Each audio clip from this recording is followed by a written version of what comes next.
Bullshit. It's the No BS Marketing Show.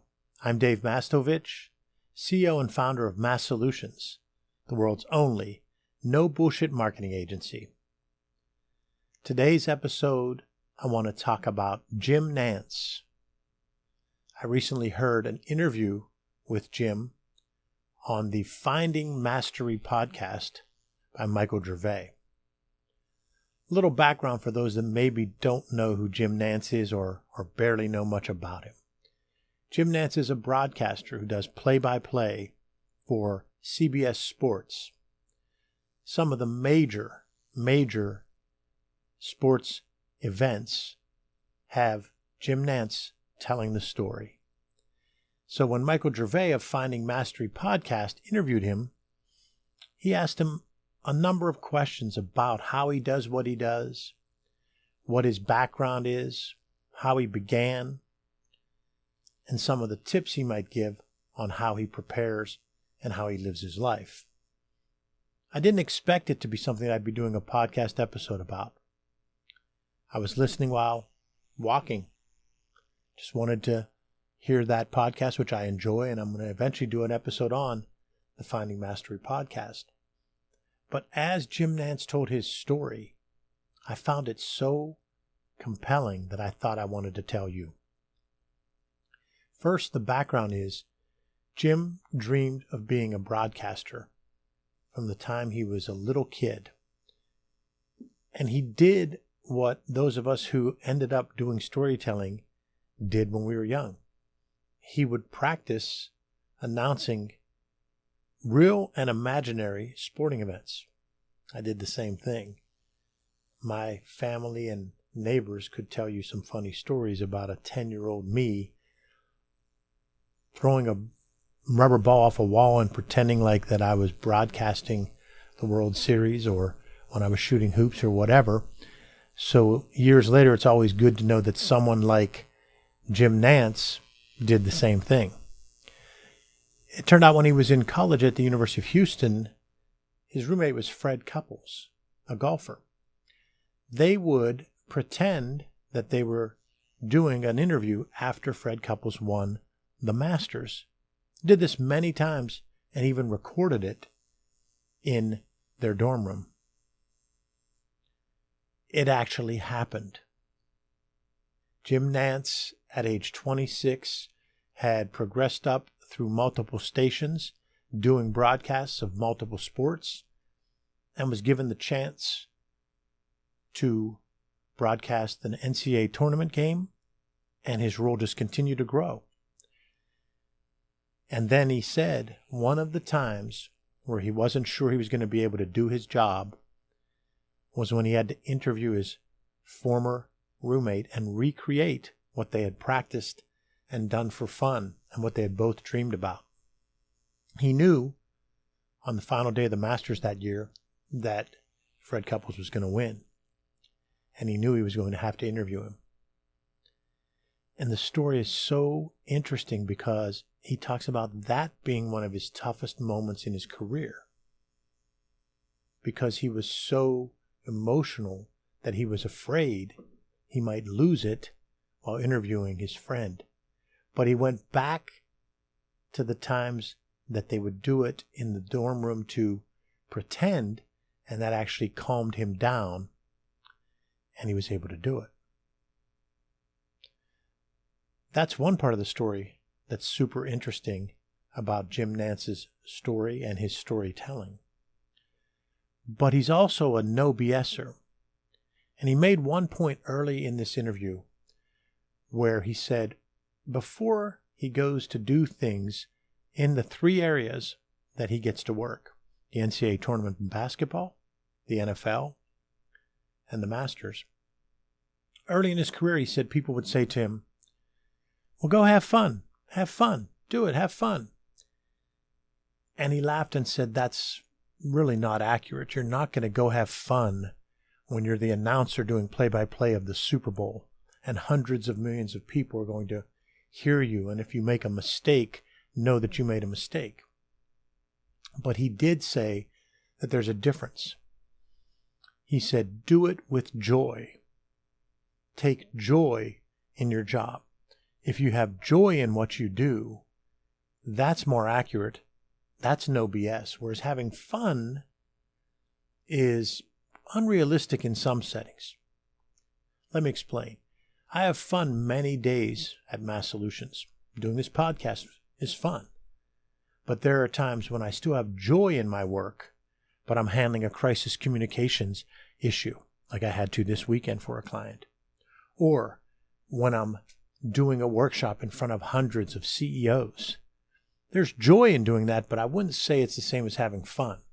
If I'm having fun, I might have one of my favorite tequilas in hand. I might even be smoking a cigar or listening to some music and having fun. I don't know that anybody needs to see or be a part of that unless they're in my family or a close friend.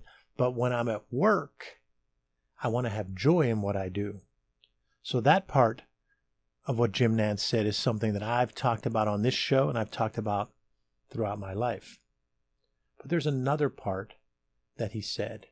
He read a quote, "I'd rather believe in someone and be disappointed some of the time than to never believe in someone and be disappointed all of the time." That's from John Wooden. I've done podcasts and blogs about John Wooden because regardless of your age, if you read John Wooden's books on leadership, it will be impactful for you. He's certainly well before my era, but he impacted me as a basketball coach. But that quote that he just said from John Wooden ties to a quote I heard from a mentor early in my life: trust begets trust. You need to trust other people and believe in other people, even though you're going to get burnt from time to time. And that's what he was saying. He said he'd rather believe in someone and be disappointed some of the time instead of not believing in them and being disappointed all the time. That ties to the trust begets trust that I learned at a young age. So again, I'm listening to this podcast saying, this is great stuff that I have to share with the loyal no BSers. He was emphasizing that his dad taught him that John Wooden quote, and that's how he lives his life, in that he has to believe in people and try to work through that, even though many times when you believe in people because they're human and they're fallible and have selfish interests, you can get burnt. So I've talked about that a lot here. He also talked about sacrifice. And again, it was something that hit home for me. He talked about how when he was in college, he didn't have a normal college life. He did so much work tied to his passion. And he was asked what he felt about that sacrifice at the time. And he said he didn't feel like he sacrificed because work brings purpose and fulfillment. That's what I talk a lot about, how work brings purpose and fulfillment, which leads to confidence. Well, Jim Nantz was saying he didn't feel like it was a sacrifice when he didn't go out with friends and party and instead was practicing and honing his skills and broadcasting college games and doing whatever he had to hone his skills.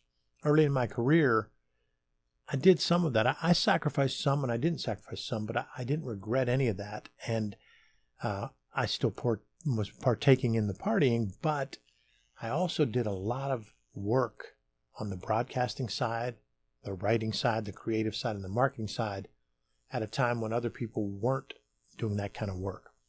And I think that that pays off for you. And it doesn't have to just be in your college years. There's a phrase, the side hustle now. That's something you can work on.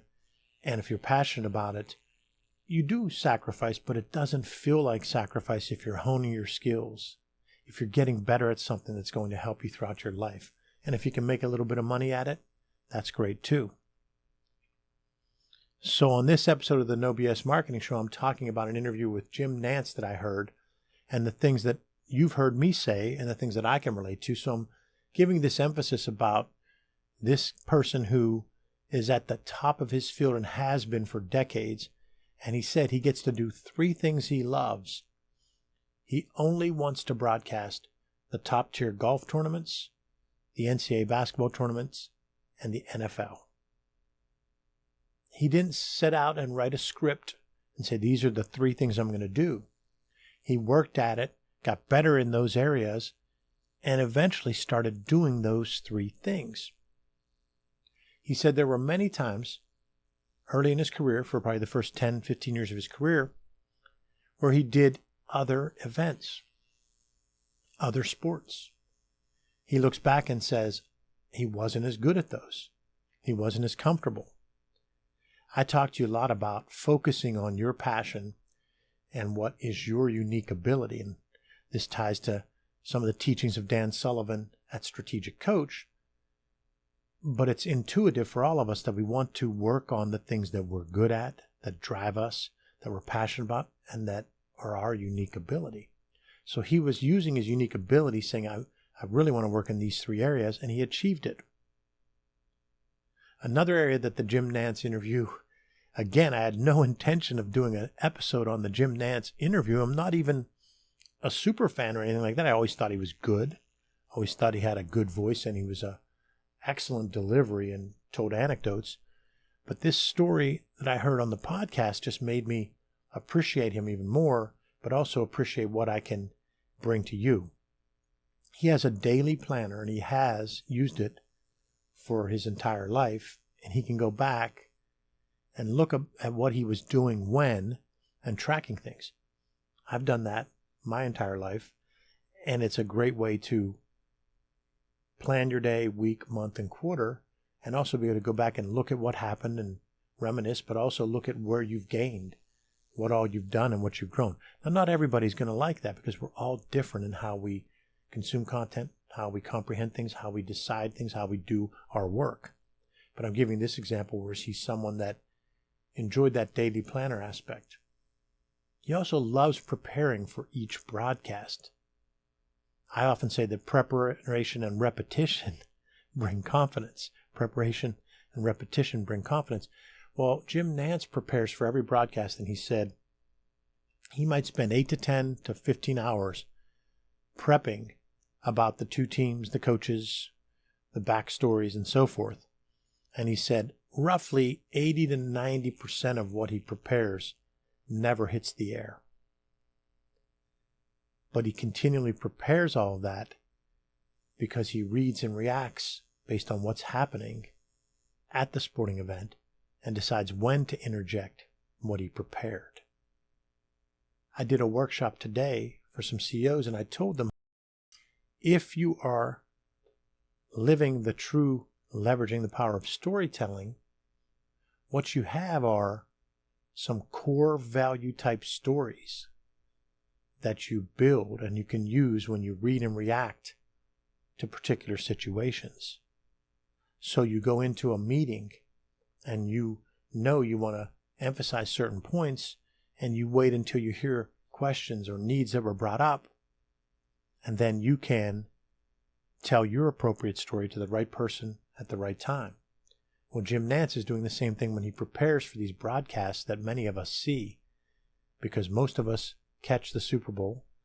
A lot of us watch the NCAA tournament, even if you're not basketball or football fans. And then, of course, the Masters is the premier golf event as well. I just found it to be really exciting and compelling and reaffirming that these core principles of how you value other people, of how you prepare, of how you build your stories and how you tell your stories, those tenets of how to do that are universal. And so while Jim Nantz is bigger than most that do storytelling, what he's doing, others are doing, and doing it to leverage the power of storytelling for them and their personal and professional growth. That's why I wanted to bring that to you today. So if you get the chance, check out the Finding Mastery podcast with Michael Gervais. Go to the Jim Nantz episode and give it a listen. I think you'll find it interesting. Thanks for listening to another episode of the No BS Marketing Show, recorded here in the Massolutions studio in bold, beautiful downtown Pittsburgh, Pennsylvania. Remember, ask yourself, what's the big idea? And build your story around the answer. It's all about bold solutions, no BS.